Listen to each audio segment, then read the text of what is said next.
नज़ीर लगारी साहब, इस वक्त अमीर अब्बास मौजूद हैं हमारे साथ। अमीर अब्बास, आप 2 दिन से देख रहे थे, आज तीसरा दिन था और आज भी जब तारीखी फैसला हुआ आपने अपनी आंखों से देखा भी सुना भी, क्या सूरत हाल रही है इस वक्त और फैसले से मुताल्लिक मजीद आगाह कीजिएगा।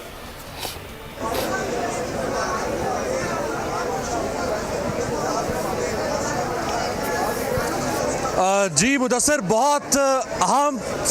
फैसला और पाकिस्तान की अदालती तारीख का अहम केस और पाकिस्तान की जो 3 सबसे बड़ी शख्सियात समझी जाती हैं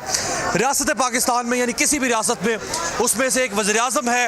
एक उस मुल्क का चीफ जस्टिस होता है और एक उस मुल्क का आर्मी चीफ जो कि कमांडर इन चीफ है पाकिस्तान की फ़ौज का। तो 3 अहम शख्सियात में से एक शख्सियत के मुस्तकबिल से मुताल्लिक ये फैसला था, यह केस था जिसका फैसला आपसे कुछ देर पहले सुनाया है। तकरीबन 2 घंटे और 32 मिनट का वक्फा था जिसमें जो कमरा नंबर 1 है सुप्रीम कोर्ट का वो खचाखच भरा हुआ था। थे, सियासतदान थे, वकला की बड़ी तादाद मौजूद थी और 1 बजे समाज शुरू होनी थी, लेकिन समाज जो है वो तकरीबन 3:32 पर जाकर जजेस जो है वो कमरा अदालत नंबर 1 पर आए। उसके बाद समाज शुरू हुई और तकरीबन 7 मिनट तक ये समाअत रही, जिसमें कोई बहुत ज़्यादा सवाल जवाब का सिलसिला नहीं हुआ। चीफ जस्टिस साहब ने फैसला पढ़कर सुनाया। मुख्तसर फैसला है और बड़ा अहम फैसला है जिसमें ये कहा गया कि अंडरटेकिंग हुकूमत की तरफ से दी गई है कि 6 माह के अंदर अंदर हुकूमत पाकिस्तान पार्लियामेंट के ज़रिए से पाकिस्तान आर्मी का जो एक्ट है उसके हवाले से फ़ैसला करेगी और जो टेन्योर है उसके हवाले से फ़ैसला किया जाएगा, जो एक्सटेंशन या रीअपॉइंटमेंट है उसके हवाले से फ़ैसला किया जाएगा। लेकिन इसमें जो जनरल कमर जावेद बाजवा का मुस्तकबिल क्या होगा, जो असल सवाल सबके जहन में था, उसके हवाले से चीफ जस्टिस साहब ने अपने मुख्तसर फैसले में कहा कि चूँकि जनरल कमर जावेद बाजवा वो पाकिस्तान की फ़ौज की कमांडर इन चीफ है, पाकिस्तान की फ़ौज की बहुत अहम जिम्मेदारियाँ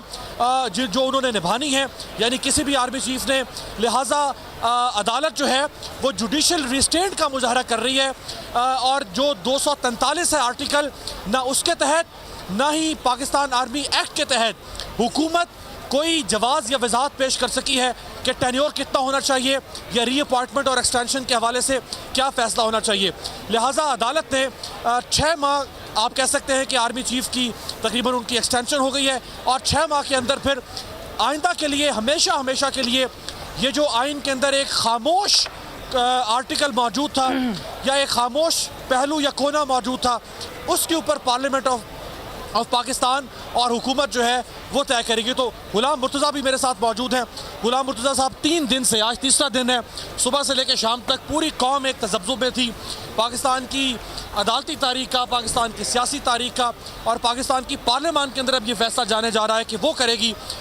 इन 3 दिनों को आप कैसे सबब करते हैं? जी, 3 दिन में जो सबसे अहम बात ये रही है कि जो मौजूदा हमारी हुकूमत है उनके पास ना कोई अखलाकी, ना लीगल, ना कानूनी किसी भी लिहाज का कोई जवाब इस हवाले से मौजूद नहीं था। अगर यही चीज़ जो आज की गई है ये इस पहले दिन जब ये केस लगा था उसी वक्त ये बात कर दी जाती, वहाँ चले जाते, तमाम लॉज समझते हैं, हुकूमती टीम कानून को जानती है, वो जानती थी कि ये बहुत बड़ा लकूना इस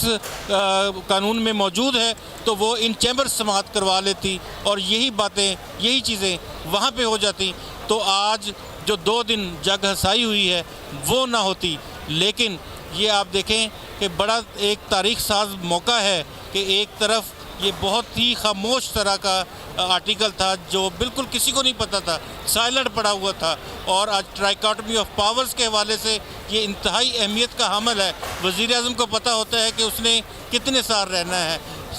जो चीफ जस्टिस को पता है, सदर Pakistan, chief justice of Pakistan, executive, तमाम लोगों को जो ट्राइकॉटमी ऑफ पावर्स है उनमें इनका टेन्योर जो है वो डिसाइडेड नहीं था, इनकी रिटायरमेंट की उम्र डिसाइडेड नहीं थी, इनकी तोसी हो सकती है, ये नहीं हो सकती। माजी में बहुत सारा काम होता रहा है, जजेस को भी तोसी मिलती रही है और बहुत से दीगर जो मामलात हैं वो भी यहाँ पे होते रहे हैं, लेकिन ये मामला जो खामोश था आज अदलिया ने उसको बंद कर दिया है। लेकिन इसमें एक अफसोस का पहलू हमेशा से रहेगा कि जो फोर्सेस को 2 दिन सख्त से सख्त मिलान किया गया है वो एक रिग्रेट है, वो हमारे ऊपर भी रिग्रेट है, वो अदलिया के ऊपर भी रिग्रेट रहेगा। वो दीगर लोगों के ऊपर भी रिग्रेट रहेगा, जो हुकूमती टीम है उसको भी रिग्रेट होना चाहिए। ये भी कहा चीफ जस्टिस साहब ने अपने फैसले में कि वफाकी हुकूमत बार बार अपना मौक़िफ़ तब्दील करती रही,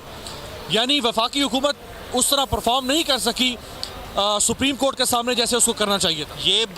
बहुत ही बड़ी बात है सुप्रीम कोर्ट ऑफ पाकिस्तान की जानिब से जो कही गई है कि इंतज़ामिया यानी ये गवर्नमेंट जो है ये अपना वो किरदार जो इसको अदा करना चाहिए था वो नहीं अदा कर सकी। अगर ये इनकी मेहरबानी है। बिल्कुल सही। मुर्तज़ा आते हैं आपकी जानिब, अमीर अब्बास जुमले की सब्सक्राइब करें और बेल दबाएं ताकि कोई खबर रह न जाए।